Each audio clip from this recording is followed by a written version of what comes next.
Hello everyone, માદેવર to all. તમારું સ્વાગત છે મારી ચેનલ ગુજરાતી ઝાયકા હબમાં.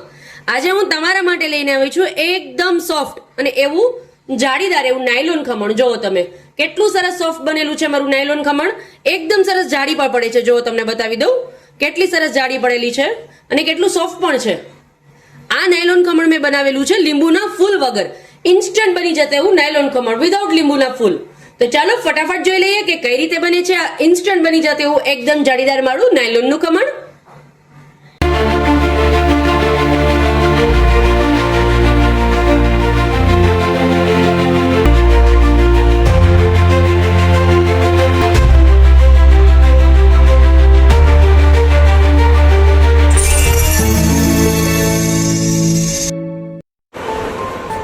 એકદમ સરસ નાયલોન ખમણ બનાવવા માટે ખમણ ઢોકળી બનાવવા માટે હું 1 કપ જેટલો પહેલા 1 વાટકા જેટલો હું ચણાનો લોટ લઉં છું. હવે આજે રેગ્યુલર ઘરનો ચણાનો લોટ છે એનો જ યુઝ કરું છું. તમે એની બદલે વ્યસન પણ લઈ શકો છો. હવે આપણે આ લોટને છે પહેલા સાઈડ પર રાખી દેશું અને એક બીજું અલગથી બાઉલ લેશું જેની અંદર જેટલો હું ચણાનો લોટ લઉં છું એનાથી થોડું અમથું ઓછું. હું એમ કહી શકું કે એક કપ મતલબ એક બાઉલ અથવા 1 કપ જેટલો ચણાનો લોટ લઉં છું તો હું સામે 1/4 કપ જેટલું પાણી લઉં છું. અને પાણીની અંદર હું 1 ચમચી જેટલી પહેલા ખાંડ એડ કરું છું. સ્વાદ પ્રમાણે મીઠું એન્ડ એની અંદર એની સાથે હું 2 નંગ લીંબુનો રસ કાઢીને લઉં છું એને એડ કરશું. અને બધું એકદમ સરસ પહેલા મિક્સ કરી લેવાનું. ખાંડને પણ પાણીની અંદર એકદમ સરસ ઓગાળી લેવાની અને એકદમ સરસ પહેલા આ બેટરને મિક્સ કરી લેશું. મારું પાણી છે એકદમ સરસ ખાંડ ઓગળી જાય બસ એટલું 1 મિનિટ આ રીતે એકદમ સરસ ચલાવશું એટલે મિક્સ થઈ જશે બધું જ. એન્ડ આ પાણીની અંદર જ 1 ચપટી જેટલી હળદર એડ કરું છું, ખાલી 1 ચપટી જેટલી. અને એકદમ સરસ પાણીને મિક્સ કરી લેશું. જે ચણાનો લોટ મેં કાઢીને રાખેલો હતો એની અંદર આપણે એડ કરશું અને એકદમ સરસ ફેટી લેશું, એને મિક્સ કરી લેશું બેટરને. થોડું થોડું પાણી એડ કરતું જવાનું અને એકદમ સરસ સ્મૂથ બેટર બનાવી લેવાનું.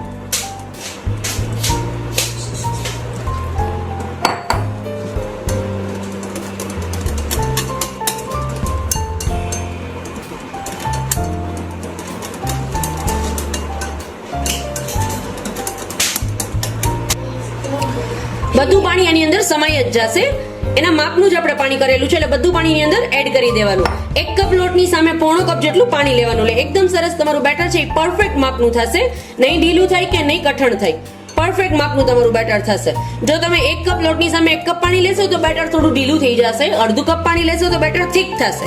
બટ આ પ્રમાણથી કરજો, પરફેક્ટ તમારું ફર્સ્ટ ટાઈમમાં જ બેટર છે એ પરફેક્ટ થઈ જશે. નહીં ઢીલું કે નહીં કઠણ.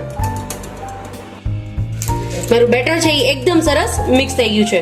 હવે એની અંદર હું એક જે રેગ્યુલર ફ્રૂટ સોલ્ટ ઈનો આવે છે એ 1 પેકેટ જેટલો ઈનો એડ કરું છું એની અંદર.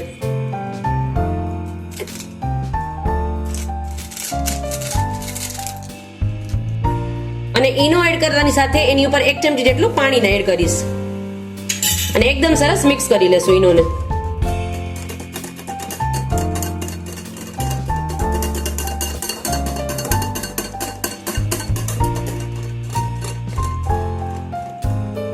એકદમ સરસ છે મિક્સ થઈ ગયું છે મારું બેટર.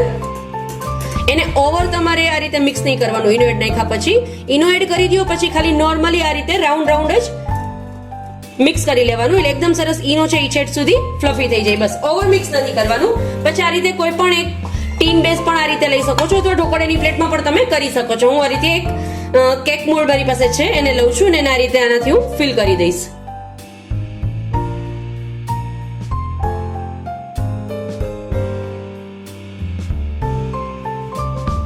એકદમ સરસ મારું બેટર છે મેં આમાં ફિલ કરી દીધું છે. હવે આપણે આને ઢોકળાની અંદર હું આને સ્ટીમ કરી લઈશ. 5 થી 7 મિનિટ માટે એને હાઈ ફ્લેમ પર સ્ટીમ કરી લઈશ. એકદમ સરસ સોફ્ટ તમે જુઓ, એકદમ સરસ સોફ્ટ મારું ઢોકળું છે એ બની ગયું છે. હવે આપણે એના પીસ કરીને તમને બતાવી દઉં.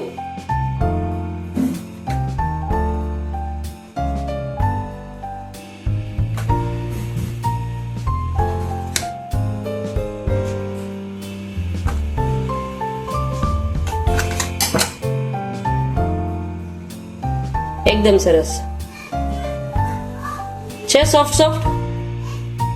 જો તમે એકદમ સરસ મારું ઢોકળું છે એકદમ ફ્લફી બનીને રેડી છે. તમે એની જાડી જોવો કેટલી સરસ જાડી પડેલી છે.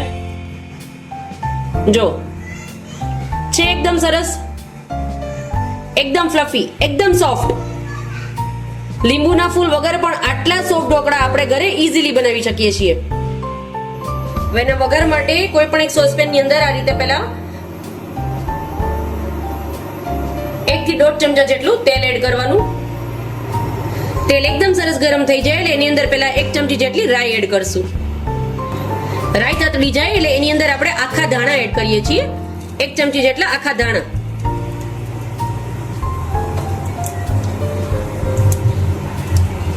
એક મીડિયમ સાઈઝનું મરચું છે અને આ રીતે ઝીણું ઝીણું કટ કરીને લીધેલું છે એને એડ કરશું.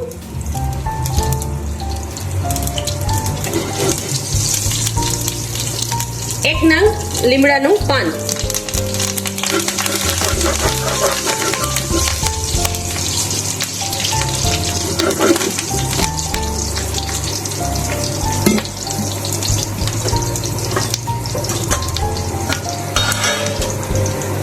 અને 1 ચપટી જેટલી હિંગ. હવે થોડું પાણી એડ કરી દેશું વઘારની અંદર.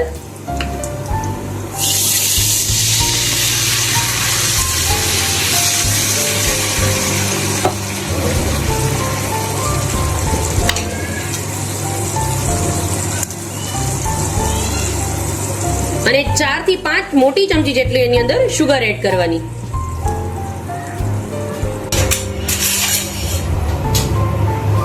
અને એકદમ સરસ શુગર બધી મેલ્ટ થઈ જાય ત્યાં સુધી આપણે એને બોઇલ કરી લેવાનું.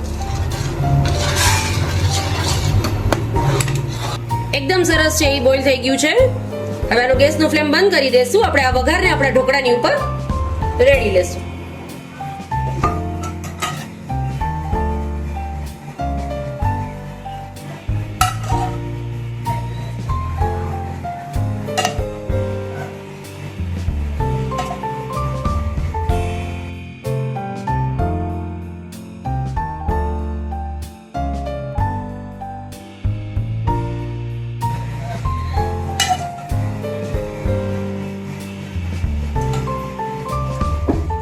એકદમ સરસ ગરમા ગરમ એવું મારું નાયલોન ખમણ જો તમે.